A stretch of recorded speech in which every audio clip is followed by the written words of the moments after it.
আসসালামু আলাইকুম রহমতুল্লাহি ওয়া বারাকাতুহু। ইন্নাল হামদালিল্লাহি ওয়াহদা ওয়াসসালাতু ওয়াসসালামু আলা মান লা নাবিয়্যা বা'দা।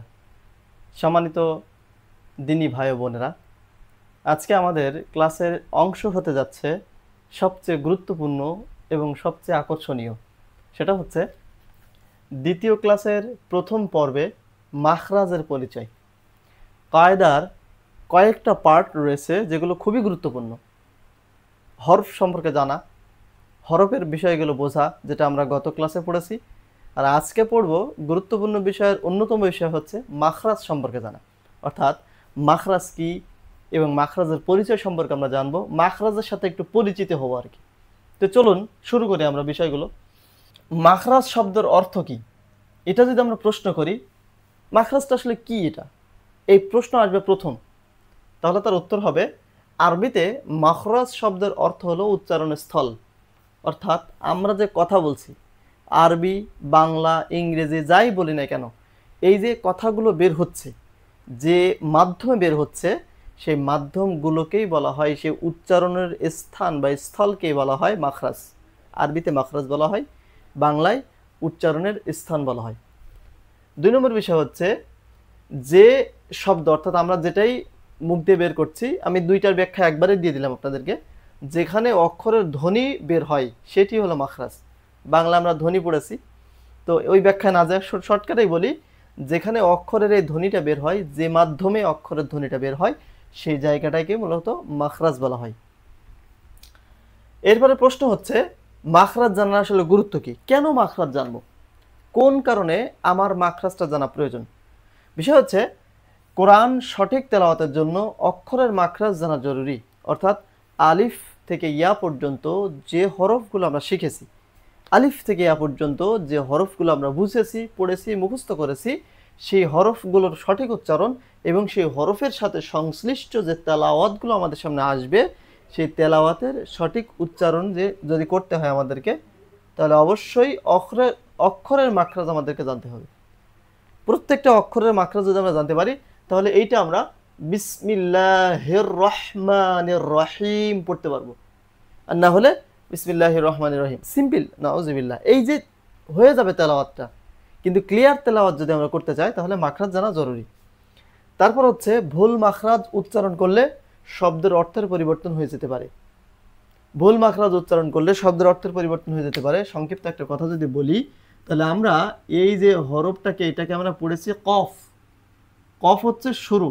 আমরা যদি এটার সাথে লাম যোগ করি, তাহলে কি হবে, কফ লাম।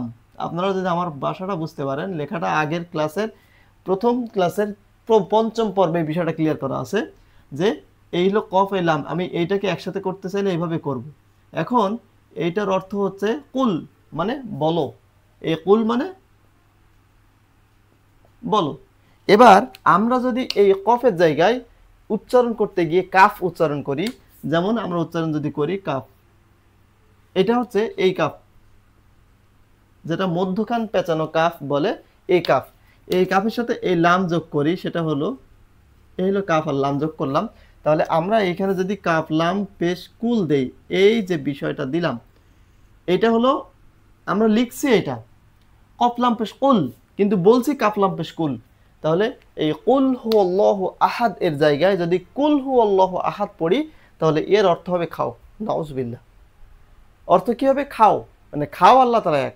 নাউজুবিল্লাহ। আমরা কোথায় ভুল করছি বুঝেন, আমরা এই হরফটাকে বুঝতে না পেরে, এই হরফের বিষয়টা ক্লিয়ার না হওয়ার কারণে, হরফের মাখরাজটা না জানার কারণে আজকে আমরা কফের জায়গায় কাপ বলছি। তখন আমাদের কি হচ্ছে, উচ্চারণ পরিবর্তন হয়ে যাচ্ছে। সুতরাং আমাদের সাবধান হওয়া উচিত। আল্লাহ তাআলা আমাদেরকে মাখরাজের বিষয়ে গুরুত্বপূর্ণ বুঝটা নেওয়ার তৌফিক দান করুন, আল্লাহুম্মা আমিন। এরপরে বিষয় হচ্ছে মাখরাজের সংখ্যা। মাখরাজটা কি আসলে, মাখরাজের ব্যাখ্যা বুঝলাম, মাখরাজের প্রয়োজনীয়তা কেন, গুরুত্ব বুঝলাম। এরপর মাখরাজ কয়টি? মূলত অধিকাংশ কেরাতের ইমামগণের মতে, যারা কেরাতের ইমাম, এই ইমামগণের মতে মাখরাজ মোট 17টি। মাখরাজ মোট 17টি মাখরাজ। আমাদের কোরআনের এই পড়াতগুলোর মধ্যে 29টি হরফ 17টি স্থানকে নির্বাচন করেছে। আমাদের এই মুখগহ্বরের 17টি জায়গা নির্ধারণ করেছে, যেখান থেকে আমরা 29টি হরফ উচ্চারণ করে থাকি। লাস্ট প্রশ্ন হচ্ছে এই পাঁচটি মানে এই 29টি হরফের 17টি মাখরাজ 5টি জায়গা থেকে নির্ধারণ হয়। মানে বিষয় হচ্ছে 5টি মেইন পর্ব, মেইন শাখা, আর উপশাখা হচ্ছে 17টি। তো মেইন শাখার কি কি? একটা হচ্ছে জিহ্বা। এই জিহ্বার কয়েকটা ভাগ আছে। জিহ্বার সামনে, পিছনে, মাঝখান থেকে কয়েকটা জায়গা থেকে হরফ উচ্চারণ করা যায়। ঠোঁট, 2 নম্বর হচ্ছে ঠোঁট। অর্থাৎ মাখরাজের উচ্চারণের 5টি প্রধান অঙ্গ রয়েছে, তার মধ্যে একটি অঙ্গ হচ্ছে জিহ্বা, 2 নম্বর হচ্ছে ঠোঁট।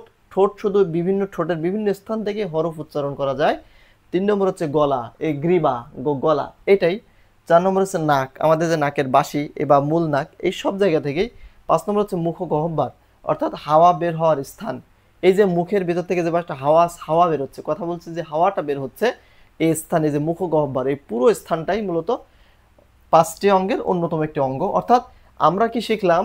মাখরাজ উচ্চারণ করতে গেলে 5টি অঙ্গের এই মূল বিষয়গুলো আপনাকে বুঝতে হবে, এবং এই মূল বিষয়ের 17টি শাখা থেকে 29টি হরফ উচ্চারণ হয়। তার মানে আমাদের এই বডির পুরো বডি থেকে 5টা অঙ্গকে বাছাই করা হয়েছে। এই 5টা অঙ্গের 17টি জায়গাকে নির্ধারণ করা হয়েছে। এই 17টি জায়গার নির্ধারণের মধ্যে 29টি হরফ উচ্চারণ হবে। এটাই হচ্ছে মাখরাজ। আমরা আশা করি বিষয়টা ক্লিয়ার হতে পেরেছি। এখন আমাদের জরুরি বিষয় হচ্ছে মাখরাজটাকে ক্লিয়ার করা। আজকে আমি ক্লাসটা খুব বেশি লম্বা করব না। আগামী 2টা পর্ব তৈরি করেছি, অর্থাৎ দ্বিতীয় ক্লাসের আরও 2টা পর্ব আছে। এক একটা ক্লাসের এক একটা পর্ব প্রয়োজন অনুযায়ী বাড়িয়েছি, প্রয়োজন অনুযায়ী কমিয়েছি। তো মাখরাজের প্রয়োজন হচ্ছে 3টা পর্ব আমার দরকার। তো দ্বিতীয় ক্লাসে আমরা 3টা পর্ব রেখেছি, 2টা পর্ব এখনো সামনে আছে। দ্বিতীয় এবং তৃতীয় পর্বে 1 নম্বর মাখরাজ থেকে শুরু করে 17 নম্বর মাখরাজ পর্যন্ত আমরা বিস্তারিত ব্যাখ্যা দেব ইনশাল্লাহ, এবং চিত্র আকারে সোজা একটা মানুষের মানে মুখ গহ্বরের চিত্র অঙ্কন করে করে আপনাদেরকে বোঝানোর চেষ্টা করব। তো আজকে পর্যন্তই। আল্লাহ তাআলা আমাদের সকলকে সুস্থ রাখুন, ভালো রাখুন, এই প্রত্যাশায় বিদায় নিচ্ছি। দেখা হবে আগামী ক্লাসে। ততক্ষণ আপনারা অপেক্ষায় থাকবেন এবং কোরআনটাকে শেখার জন্য চিন্তা যুক্ত করে আরও আগ্রহ বাড়াবেন, আমরা আশাবাদী। আল্লাহ তাআলা আমাদের সকলকে উত্তম বারাকা দান করুক, উত্তম নিয়ামত দান করুক। আল্লাহুম্মা আমিন। সুবহানাকা আল্লাহুম্মা বিহামদিক, আশহাদু আল্লা ইলাহা ইল্লা আনতা আস্তাগফিরুকা ওয়া আতুবু ইলাইক। ওয়াসসালামু আলাইকুম ওয়া রাহমাতুল্লাহি ওয়া বারাকাতুহু।